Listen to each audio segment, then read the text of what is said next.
Hi Capricorn, welcome to your August 2018 Astro Update. It's Rena here. So Capricorn, as I was compiling the list of transits and how they affect you, I was almost like laughing because this month there's a lot happening and I didn't include just some of the stuff that has been going on for a while now. For instance, Saturn in Capricorn in retrograde motion, and also the Pluto saga of 10 years in your sign. I don't include those unless there's some new developments. And I was thinking, okay, so Capricorn already has their sun or their rising sign also in transit form with Saturn and Pluto both in Capricorn. But then I forgot about the Mars retrograde going into Capricorn this month. And I'm like, oh my gosh. Then Mars joins the party.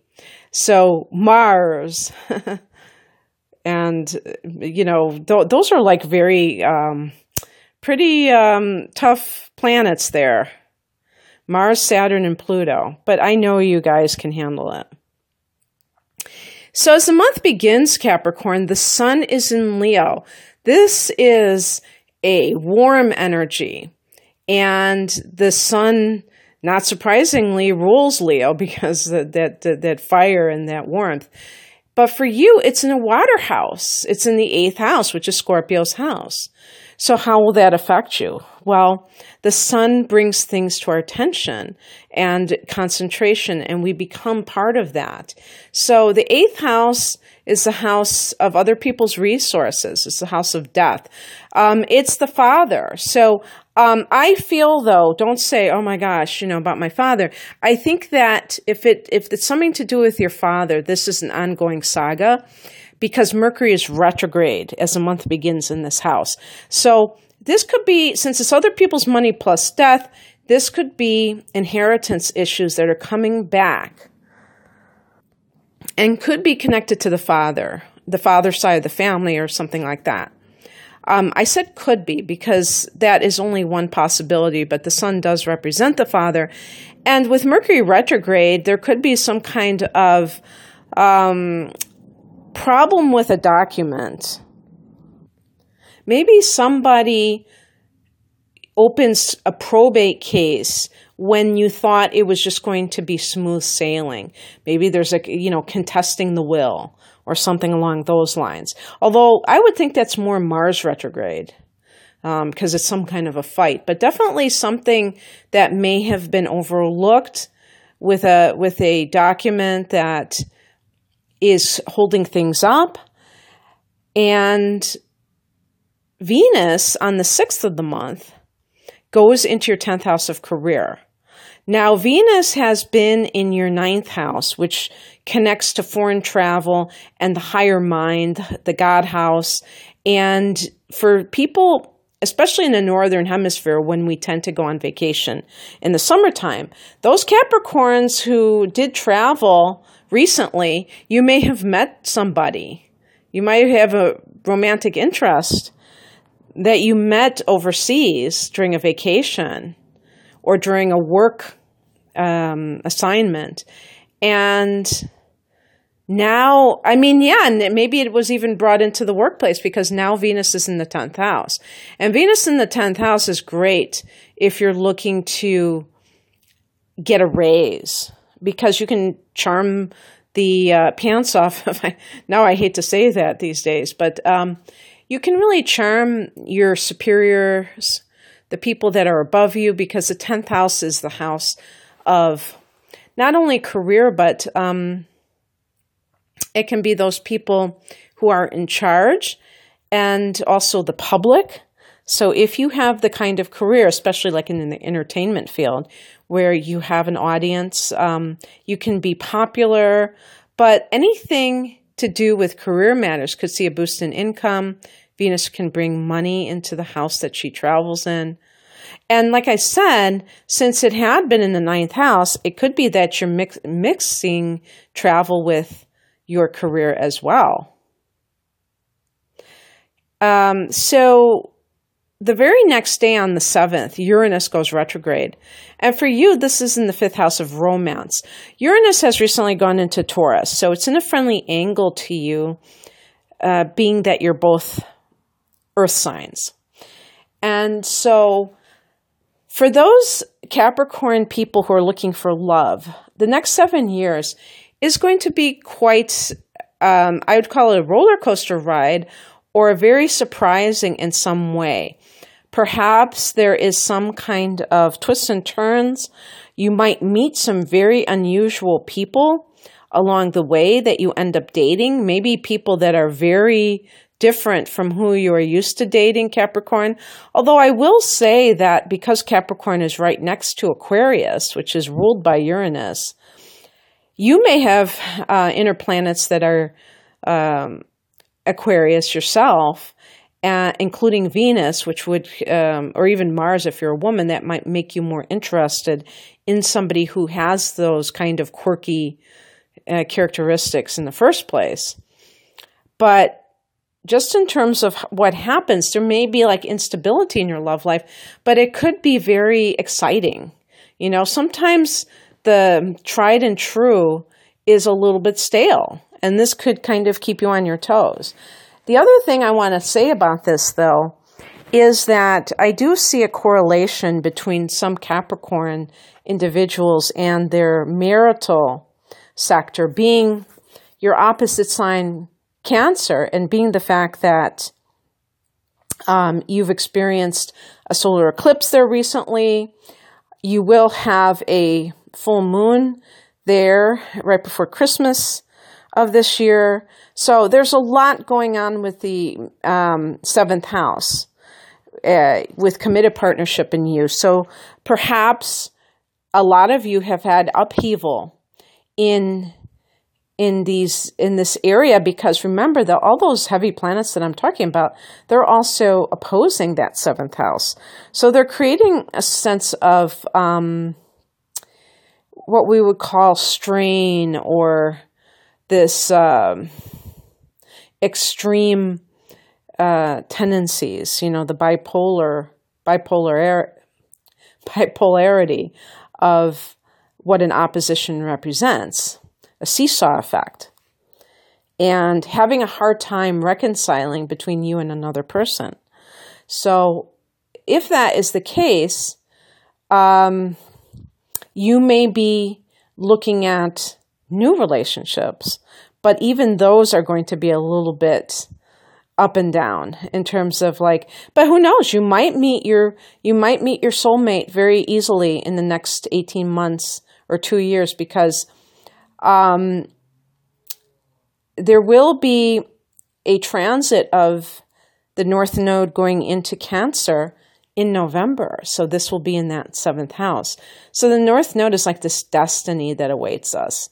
And in your marriage sector, your committed partnership sector, this could be a person that is meant to be. I always like stress free will, Capricorn, but I also believe in destiny. And I think that the interesting thing about this is I think that we orchestrate this ourselves before we're born. So it is still free will if you look at it that way, but it appears on this side of the the veil to be destiny and kind of like happening randomly. But it could, in fact, be something that we planned all along. So that can be very exciting for Capricorn people who are longing for meeting their soulmate. Remember that Capricorn is a sign of old age, that Saturn, the ruler, is a sign of the long term, not the immediate. So I think a lot of Capricorns are late bloomers, not in their success, because their success can come quite early based on their great habits and great work ethic. I'm talking about your emotional life can really blossom as you get older, because you know what? You start to get younger. I mean, that's what they say. You start to youth, because you start to let go of all of those fears. When you come into your own, when you feel secure in your life, when you start to feel like you have accomplished your goals, which are very important to you, then you can let your hair down. And so don't think if you're listening to this and you're 50 years old and you're going through a divorce or something and think, okay, that's it for me. Don't be pessimistic like Saturn is wont to be. Be hopeful and think that anything can happen, because it truly can. And you might meet your soulmate when you're 55. You never know. And maybe you'll meet your soulmate in 2 years. So anyway, getting back to some of this stuff, because that's a little bit in the future, some of, especially that North Node stuff. There's going to be a solar eclipse in Leo on the 11th. And this is in that 8th house. So new beginnings related to the intimacy arena, the other people's money arena. Maybe that will be nice for any kind of developments in any kind of probate issues, or just even dealing with other people's money in some way. This can be like a new beginning in terms of your own beliefs, because the 8th house is a metaphysical house, Capricorn, and can deal with the mysteries of life. And some of you are definitely interested in higher things. I never peg Capricorns as just purely materialistic, purely trying to get ahead professionally. The very next day, Mars goes retrograde in Capricorn. Now, I shouldn't say it goes retrograde. It has been retrograde. But until the 12th, it has been in Aquarius. It's losing degrees, going back into later degrees of Capricorn at the end of or mid to late August. So August 12th, it goes back into your sign. So Mars retrograde, in addition to all that other stuff happening, well, you might be, this is another chance for you to kind of reinvent yourself in some way, especially how you put yourself forward, how you promote yourself. You may have decided, Capricorn, that you need a new way to further your ambitions, perhaps, because you are the kind of person who is very focused and very driven. But you also are smart enough to know that you have to do things the right way. I have Mars in Capricorn and in my natal chart, and it's in its exaltation, Mars, when it's in Capricorn. And this is because Capricorn is known for its planning.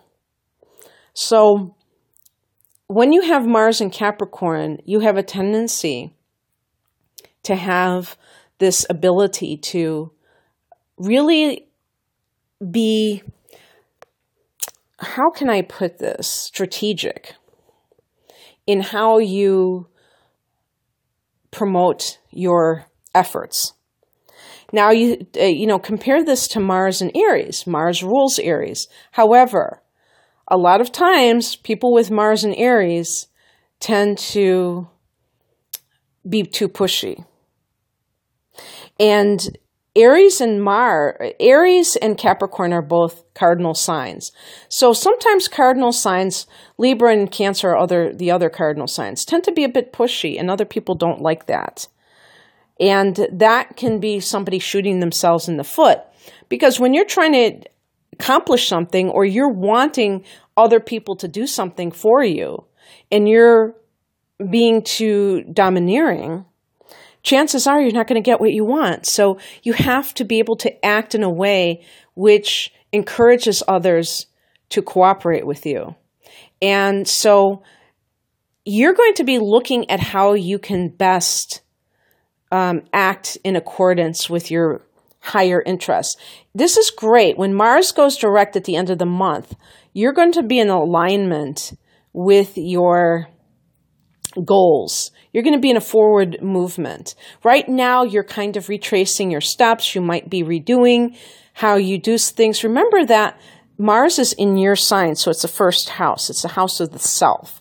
You might even be doing an old exercise routine.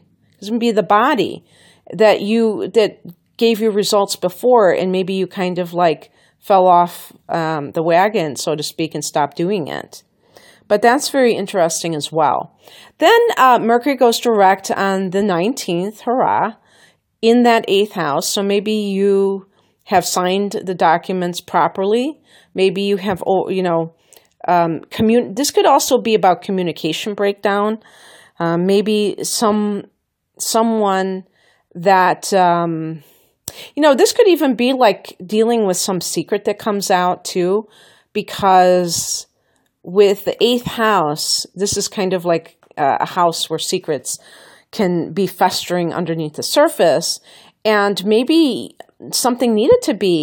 maybe the air needed to be cleared about something. I'm not saying that secrets revealed are always bad, but I guess I'm getting into that scorpionic mode where, since Scorpio rules the 8th house, they're like, oh, heaven forbid anyone should know my secret thoughts. But really, when you analyze that, Capricorn, that is because the person wants to hold on to power. They think that if they are very obtuse or just downright unforthcoming, if that's the way you say it, that they can be powerful. And that's not how life works. Sometimes being an open book is actually very powerful because people trust you. They think you're sincere. And, think about it. Think about people that you know where you always sense that they're keeping something from you. You might always have a slight lack of trusting them. And people who are very direct, open, there's more of a feeling that they are being straight with you. Okay, so then on the 26th, we have a full moon in Pisces. This is your 3rd house of communication. It's also the house of siblings. So if there was some kind of a probate issue, some of you may cut ties to a toxic sibling. This may be the final straw for some of you, because it might even have to do with that Mercury direct, where you discover that there were lies.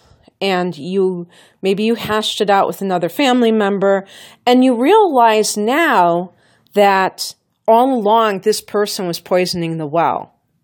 It can also be cousins, I believe, as well as neighbors. So if you've had any conflicts with any of these people, you may just cut ties with them. And while I was saying that, I was feeling like, oh my God, I hope that doesn't sound too negative, because I know that a lot of people, especially if it's a family member, think that you never cut ties with family members, no matter what. And I would think especially a Capricorn person would go along with that. But you know what?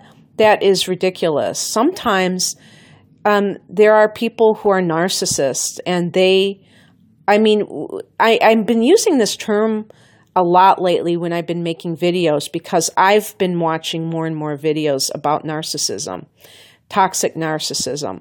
There's a spectrum.